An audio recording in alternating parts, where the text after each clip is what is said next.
What's up, everybody? Welcome to Blow the Whistle, the place where we don't just talk about the game, we blow the whistle. If you're new here, let me set the tone. This is where sports, culture, and keeping it real collide. No hot takes just for clicks, no fake outrage, just honest opinions, laughs, and a whole lot of love for the game. This is a father and son armchair quarterbacking podcast. 2 generations, 1 mic, and 0 filter. We're not claiming to have all the answers, but we do have opinions. Sit back, lock in, and enjoy the conversation. And if something doesn't smell right, or if the take is a little too over the top, you already know what to do. Blow the whistle. Next, we're going to talk about the Hall of Fame inductees, their stats, and who we think should have been in with them as well. So, stats-wise, you have Drew Brees, you have Larry Fitzgerald, Luke Kuechly, Adam Vinatieri, and Roger Craig. Drew Brees, I believe he should be in the Hall of Fame. He has 80,000 career passing yards, 571 touchdowns, 7,000 completions, a 13-time Pro Bowler, 2-time NFL Offensive Player of the Year, 5-time 5,000-yard seasons, and won a Super Bowl and have a Super Bowl MVP. I think he's good. And he also has one of the highest completion percentages. I think he's good for the Hall of Fame. Larry Fitzgerald is an interesting one because he was good, but he had 1,400 receptions, 17,000 receiving yards, which is the second in NFL history at retirement. 121 receiving touchdowns, 11-time Pro Bowler, and went on the Super Bowl run. But the problem with him, he does not have a Super Bowl ring. Luke Kuechly, 1,000 tackles, 18 interceptions, 12.5 sacks, Defensive Rookie of the Year, Defensive Player of the Year, 7-time Pro Bowler, 15-time First-Team All-Pro, but he retired at 31 because of injuries. So that's kind of, I don't think he should be in right now. And then you have a kicker, which 4-time Super Bowl champion, almost 600 field goals made, 2,600 career points, which is an NFL all-time leading scorer. And he had 2 clutch postseason kicks, which included the 2 Super Bowl winners against the Rams and against the Panthers. Now, out of all those 4, I believe that Drew Brees should be the one to be in the Hall of Fame. He's the one that deserves the Hall of Fame more. Now the next person, Roger Craig, he's a running back, but he's also a fullback as well. Wait, stop, hold up. Are you saying that Larry Fitzgerald don't belong in the Hall of Fame? I mean, he should be second ballot. I don't know if he would be good for first ballot. I think second ballot. Because the thing that's holding him and Luke Kuechly down is they don't have a Super Bowl. And I think... But Larry Fitzgerald went to a Super Bowl, though. But did he get it? The ring, though? No, that's he didn't get the because ring. People are not... Look. But Chris Carter, he doesn't have a ring. Chris Carter. Well, that was back in the day when they were doing whatever. I don't know. But what is holding them back would be a Super Bowl. And Luke Kuechly, he retired at 31. I'm not disputing Luke Kuechly. I'm simply saying I can't give Luke Kuechly to go to Hall of Fame. Out of all of these people that are going in, and I hear you, if I'm looking at this list, tops, there's 3 people that's worthy of it. Mm-hmm. And I have some major pause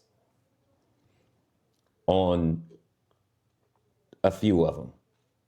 Yeah. You know what I'm saying? Like, Luke Kuechly, I really don't understand that, the whole thing with Luke Kuechly. Mm-hmm. To me, he is not worthy of being in the Hall of Fame. 0. Yeah. You know what I'm saying? Yeah, I don't. Because Luke Kuechly played, 7 years? about 7 years, 7, 8 years. 7, 8 years. And I don't even know how he's in above a lot of people that we're going to get in. Well, another person that we're going to get into. But 7 to 8 years, he was a good linebacker. But let's see, what is it? He made the All-Pro team 5 times, second team 2 times. He made 7 Pro Bowls, 1,902, 18 interceptions. He did appear in the Super Bowl. I think how he gets in is that he's, 5 first team, all pro. But Luke Kuechly, I've never seen him as that. You know what I mean? Yeah. However, he did win Defensive Rookie of the Year. And Defensive Player And Defensive Player of the Year. I get that. But still, it's that he hadn't played a long time. Mm-hmm. And I get it, concussion and everything, but I don't know. I don't know. Larry Fitzgerald, sure. I'm with Larry Fitzgerald. He can go in. Sure. The interesting thing about the whole Drew Brees thing, man. You know how we talk, is Drew Brees worthy? So Corey, don't come after me. All right. Drew Brees is definitely worthy of the Hall of Fame. Is he a first ballot Hall of Famer? No. That's just my opinion. He is absolutely not. I think those are reserved for people who had multiple. Yeah. Multiple rings. Mm-hmm. Drew only has 1. And the way people gas him up as if you think Drew Brees had about 2 or 3. You know what I'm saying? That's true. And I'm not disputing Drew Brees put up a lot of yards and a lot of points. But Drew Brees, to me, and I've always thought this, even with his points, Drew Brees is a quintessential quarterback when it comes to a system. Sure. So a system quarterback, and I said it. And here's the reason why I say it. When Drew Brees was with San Diego, he was mediocre. At best. At best. When I say mediocre, he had a losing record over there, right? He only been to 1 Pro Bowl.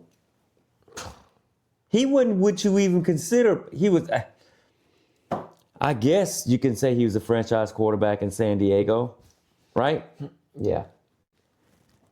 It wasn't until he got Sean Payton that Drew Brees become what we think. And this is why I say that, to me, he's a system quarterback, because he fit the scheme of Sean Payton all the way.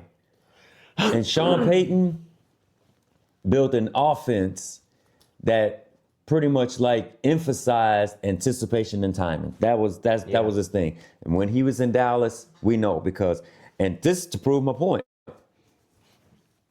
he took a person in Tony Romo that was undrafted and made him into what we know of Tony Romo, right? Yeah. So, Brees was a small, short guy, man. And he didn't have that great of an arm. Mm-hmm. But to me, it was Sean Payton who made Drew Brees into what he was. Because I'm not so sure Drew Brees, if I'm being honest, I'm not so sure these numbers would be the same under any other coach besides Sean Payton. Yeah, that's true. That system worked really well with Drew Brees, because you had Michael Thomas, you had Alvin Kamara, you had Marky Ingram, you had all these reliable people that he didn't have in San Diego with the Chargers. Yeah, I get your point that, it's reserved for the first ballot is reserved for multiple rings. If he got another ring, now I would argue like, okay, he has to be a first ballot Hall of Famer. He has to now because you have 2 rings. But still, I'll still say Drew Brees is one of, not the, but one of the best quarterbacks we've seen. I'm gonna give that. Luke Kuechly, if he didn't retire early, he might have went in. He might have got another Super Bowl. Larry Fitzgerald, I think he deserves it. But these last 2, Hold up. Before you even go, I got one last thing I need to say about Drew Brees. Correct me if I'm wrong. Has Drew Brees ever won an MVP? Super Bowl MVP? Has Drew Brees ever won a regular season MVP? No. No. Proves my point of what I'm saying. It was Sean Payton. And Sean Payton deserved the bulk of the credit when it comes to, and Drew Brees is out there playing. But without Sean Payton, Drew Brees would be what it was in San Diego, especially if we went to Miami. That's true. And does he still deserve the Hall of Fame? Yeah, but not first ballot. I'm gonna go down on that. He's not a first ballot Hall of Famer. You know what I'm saying? Yeah. This was one of the best quarterback coach marriages in the NFL history. Was them 2. Oh, yeah. Them 2. Yeah. And you can see it even in Denver too. That's that my boy point. Turned a team that basically had no quarterback. It was so bad that the team had to use a wide receiver as a quarterback one time. Man, listen. It was terrible. And now he was in the AFC Championship. Sean Payton is a quarterback whisperer. Because he got Bo Nix playing like, I'm like, who? Bo Nix? Yeah, and he's playing better than Josh Allen and Lamar. So he took Tony Romo and he took Drew Brees. So that's my thing about that. I mean, Drew Brees is worthy of a Hall of Fame, but he's not a first ballot Hall of Famer at all. You can't convince me of that at all. So, okay. Now, what were you saying about These last 2? Adam Vinatieri? Adam Vinatieri, sure. I mean, I think he should go to the Hall of Fame. I mean, he has 3 or 4 Super Bowls, and he had 2 clutch kicks in the Super Bowl against the Rams and Panthers. Okay, cool. I'll give him that. He won multiple. He's literally the NFL all-time scorer. I'll give him that one. You get a pass. But Roger Craig, you want to know why he's in? Only one of 3 players in NFL history with 1,000 rushing and 1,000 receiving in one season. 3-time Super Bowl champ. 1988 NFL rushing leader with 2,036 yards from scrimmage. And the 1980s All-Decade team. And I still don't know him. I don't know him. I mean, it's cool that he's only one of 3 players to have 1,000 rushing, 1,000 receiving. Okay, that's cool. And it's cool that he was a rushing leader. I'm just still confused. I mean, now we did say if you have multiple rings, you can be a first ballot. But I think the difference that separates him from another guy that had 3-time Super Bowl champ, is that I don't think Roger Craig even did anything in those Super Bowls. Because that was the team that had Jerry Rice and Joe Montana or Steve Young. Man, listen. Let's stop pretending. Let's stop with this nonsense, man. This dude only had 8,000 career rushing yards. 8,000 rushing yards. Receiving yards, okay, he got 4,000, close to 5,000. He had one historical year where he did something for the first time, and that was 1,000 yards rushing and 1,000 yards receiving. Ask me how many first team All Pros he have. One. One. To put into comparison, Emmitt Smith, the all-time rushing leader, has 18,000. He has 10,000 more than Roger Craig. Man. And Roger Craig got in. Roger Craig got in because he was part of a dynasty. Yeah, that's with true. San Francisco, man. He was part of that. And this is a senior selection, and even as a senior selection, he has no business being in the Hall of Fame. I'm just being honest, man. There are more worthy people that we can make a case for. He only had 4 Pro Bowls. Yeah. And you're playing now, I'm talking about only 4 Pro Bowls for a person that was on a dynasty or part of dynasties, right? Yep. And a person who gets the ball all the time, a running back, and he played receiver at times. Yeah. And you only got 4?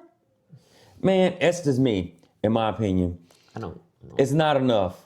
Those were the same numbers 5, 10, and 20 years ago. And nothing's changed, and you putting him, and he's getting in. Nah, man. I'm sorry. He didn't do enough for me to even get in. And this is why I'm with Deion Sanders, man. This is getting a little outrageous, man, with these people that they're putting in. I mean, we need to stop with this stuff. I mean, I'm just being honest. I don't know, because his numbers don't support him getting in at all. I mean, I get it, at the time he was rare for what he did, running back and receiving. I get that, but no. And you can't even compare him to Eric Dickerson. Yep. When he was playing at that time.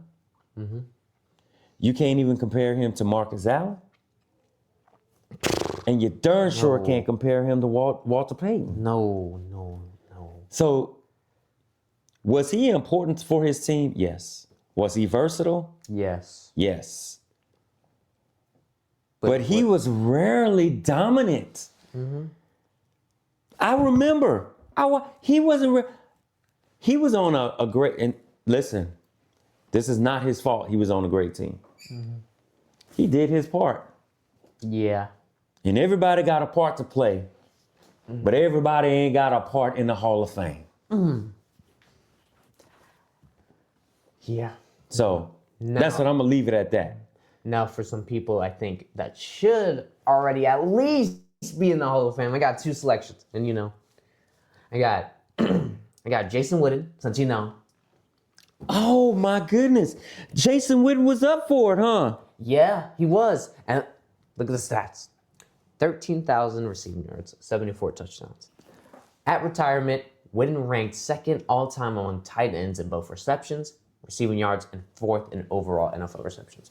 I mean, he is one of the best tight ends we have seen. He's up there with Tony Gonzalez. I mean, definitely he's up there. Probably going to be in the Hall of Fame. And see, this is the thing that tripped me out about that. See, this is what tripped me out. Now, Gonzalez does not and never has been to a Super Bowl. Correct? Correct. Now, what is Gonzalez's numbers? 15,000 receiving yards, 111 touchdowns. What is Jason Witten's? 13,000 receiving yards, 74 touchdowns. Okay. And Jason Witten, when he retired, he was what, number 2? He was 2nd in receiving and receptions. 2nd in receiving and receptions. And they putting in who? I don't understand why Jason Witten. Now I get it, and I'm cool if he's not a first ballot. I'm cool with it. Cool. You know what I'm saying? But I'm not understanding what the Hall of Fame, this selection thing is. What they're doing. I know. Because now you're saying Belichick is not a first ballot because of this. Jason Witten was second all time, and you're not putting him in on the first ballot, but you put, and I'm not trying to compare him to Gonzalez or anything like that. But Gonzalez never went to a Super Bowl either. That's true. You get what I'm saying? Yeah. And if I'm being honest with you, Gonzalez probably had more consistent quarterback play than Jason Witten coming in. You know what I'm saying? Yeah. Jason Witten, he had the likes of Quincy Carter, Testaverde, Hutchins, even Ryan Leaf at one point in time. And then he got some consistency halfway through his career With Tony Romo. with Tony Romo. Yeah. That sounds like And I probably can make an even better case, because for years Jason Witten has been the leading receiver for the Dallas Cowboys. He was the main thing, and you don't see that much. And at that point time and era, it was Jason Witten, it was Gonzalez, and it was what's the old boy from San Diego? Antonio Gates. Antonio Gates. Antonio Gates, yeah. Right? Yeah, because he's in too, Antonio Gates. which is crazy. Look up Antonio Gates' stats, bro. Which is crazy. Antonio Gates, 11,000 receiving yards, but 116 receiving touchdowns, most ever by a tight end. Did not make the Super Bowl. 3-time first team, 2-time second team. Yeah. Now I don't know how Antonio Gates is in, but Jason Witten is it in, but I'm confused. I'm confused too. Confused. So hold up. 16 years, Antonio Gates, Jason Witten, 17 years. Games played, 236 for Gates, 271 for Witten. Receptions, 955, Gates, Witten, 1,228. Now, this is only a 1 year difference. 1 year difference. Gates had 11,841 yards to Jason Witten's 13,046. Okay. 116 touchdowns to 74. Pro Bowls. 8. 8. And I'm talking about Gates has 8. Okay. Witten, 11. I don't know, man. I don't know. Gates is not in the Hall of Fame, right? Yeah, Hall of Fame tight end Antonio Gates. He's in the Hall of Fame. Man, I don't get some of this stuff. You know, I really don't get. To me, I guess it's the touchdowns that set him apart. But I tell you what, I got one more complaint though about this Hall of Fame thing, and it's making me really, really upset. I know where you're going. Upset. Now, I'm gonna say these and I'm gonna compare these numbers. Hold on, let me pull up the stats. All right. Darren Woodson and John Lynch. Oh. This is a crime. Ooh. This is a crime. Darren Woodson should be in the Hall of Fame if John Lynch is in the Hall of Fame. Darren Woodson only played 12 years. John Lynch played 15 years and he played with 2 teams. The Broncos, well, it started off with the Buccaneers and the Broncos, right? Mm-hmm. Now keep in mind, that's 3 years. 3 years. Games played, Darren Woodson, 190 to John Lynch's 228. But you know who had more tackles? By a long shot? Darren Woodson. 1,350 plus to 1,055. Interception, Lynch got 3 more than Woodson's 23. Sacks, Woodson has 11, John Lynch has 13. Forced fumbles, 18 for Woodson, 16 for John Lynch. Pro Bowls, 5 for Darren Woodson, 9 for John Lynch. Now keep in mind, 12 years, 15 years. First team All-Pros, Darren Woodson has 3, John Lynch has 2. Second team All-Pros, 1 for Darren Woodson, 2 for John Lynch. You know who made an all-decade team? Darren Woodson. You know who didn't? John Lynch. You know how many Super Bowls? And played in all 3 Super Bowls? Darren Woodson. John Lynch is 1. You know who's in the Hall of Fame and who's not in the Hall of Fame? John Lynch. Now, let me tell you a few more other things that I have, some notes that I have about that, about them too, and to show you how valuable Darren Woodson was more to his team than John Lynch to his. Here it is. You know what John Lynch played? His position? Safety. Right? Mm-hmm. We got that, right? But I don't want to discredit him.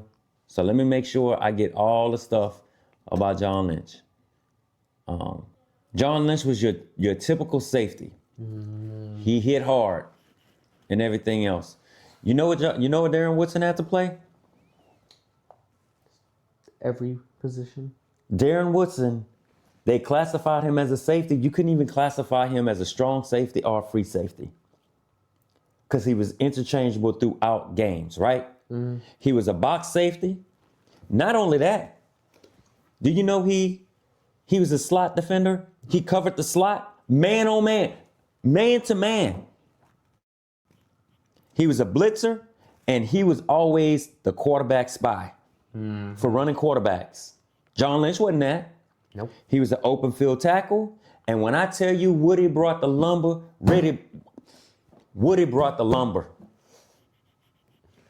His name is Woodson, but he laid wood.